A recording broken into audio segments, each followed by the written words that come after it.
안녕하세요. 메이븐의 솔리드웍스 엔지니어 강성우입니다. 자, 이번 시간에는 여러분들께서 스프링을 그릴 때 이 해당 스프링을 휘어진 상태, 그러니까 스프링의 축이 어떤 R값을 가지는 휘어진 상태로 그리는 방법에 대해서 한번 알아보도록 하겠습니다.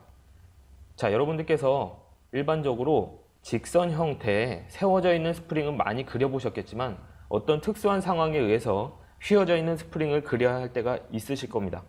이런 스프링을 그리기 위해서 어떤 작업을 할 수 있는지 여러분들께서 한번 제가 하는 내용을 보시고 직접 따라해 보시면서 습득하셨다가 나중에 업무에서 유용하게 써보시기 바랍니다.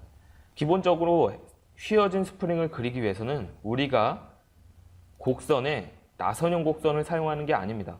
자, 일반적으로 정면에 휘어진 스프링에 대해서 한번 그려보도록 하겠습니다. 우리가 원하는 스프링의 축은 대략적으로 이런 식으로 되어 있다고 한번 생각해 보죠. 간단하게 치수를 입력을 하고요. 그리고 휘어진 스프링의 축의 R값을 지정해 줍니다.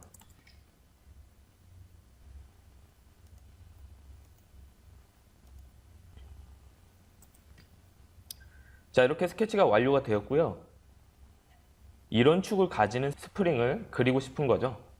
자, 축을 다 그리셨다면 이제 스프링의 단면을 그려주셔야 하는데요. 자, 저희가 하려는 방법은 방금 전에 보셨던 나선형 곡선을 사용하는 게 아니라 바로 스윕이라는 기능을 통해서 그려보는 겁니다. 자, 스윕에는 원형의 단면을 필요로 하기 때문에 우리가 스프링의 단면을 그려줘야 합니다.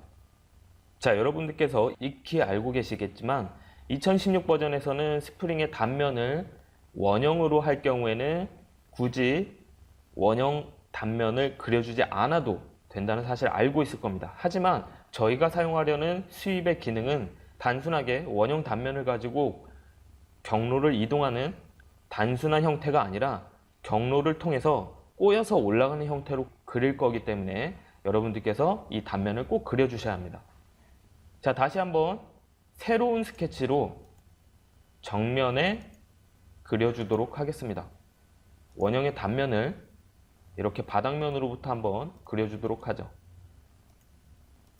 스프링의 단면은 3파이 정도로 해서 그려주면 적당할 것 같습니다. 자, 이렇게 해서 15mm 위치로 해서 완전 정의 시켜주도록 합니다. 자, 이제 피처의 스윕 기능을 통해서 단면을 방금 그린 원으로 잡고요. 경로를 저희가 그렸던 축의 곡선으로 잡으시면 됩니다. 자, 지금 상황으로는 같은 단면에 그려졌기 때문에 미리 보기 형상이 나타나지는 않죠. 자, 여기에서 옵션으로 가시면 프로파일 방향으로 경로 따라서 프로파일 꼬임을 줄 수가 있습니다. 여기에서 꼬임값 지정을 하시면 이 단면이 꼬여서 올라가는 값을 지정을 할 수가 있는데요. 스프링의 피치값 그리고 회전값을 이용을 해서 줄 수가 있습니다. 예를 들어서 회전으로 준다고 했을 때 전체 길이에 80번 회전을 하게 만든다면 다음과 같이 전체 길이를 80번 휘감게 되는 스프링이 완성이 됩니다. 만약에 회전이 아니라 각도로 진행을 하신다면 보시는 것처럼 저는 3만도로 해서 회전을 정해주도록 하죠. 이런 식으로 해서 굽어진 스프링을 만드실 수가 있습니다. 간단하죠? 이런 형상의 스프링을 그리고 싶으실 때는 곡선에 나선형 곡선을 사용하기보다는 스윕보스 베이스라는 기능을 사용하시면 훨씬 간단하게 그리실 수가 있습니다. 자, 지금까지 굽어진 형태를 가지는 R값을 가지는 축으로 이루어진 스프링을 그리는 방법이었습니다. 감사합니다.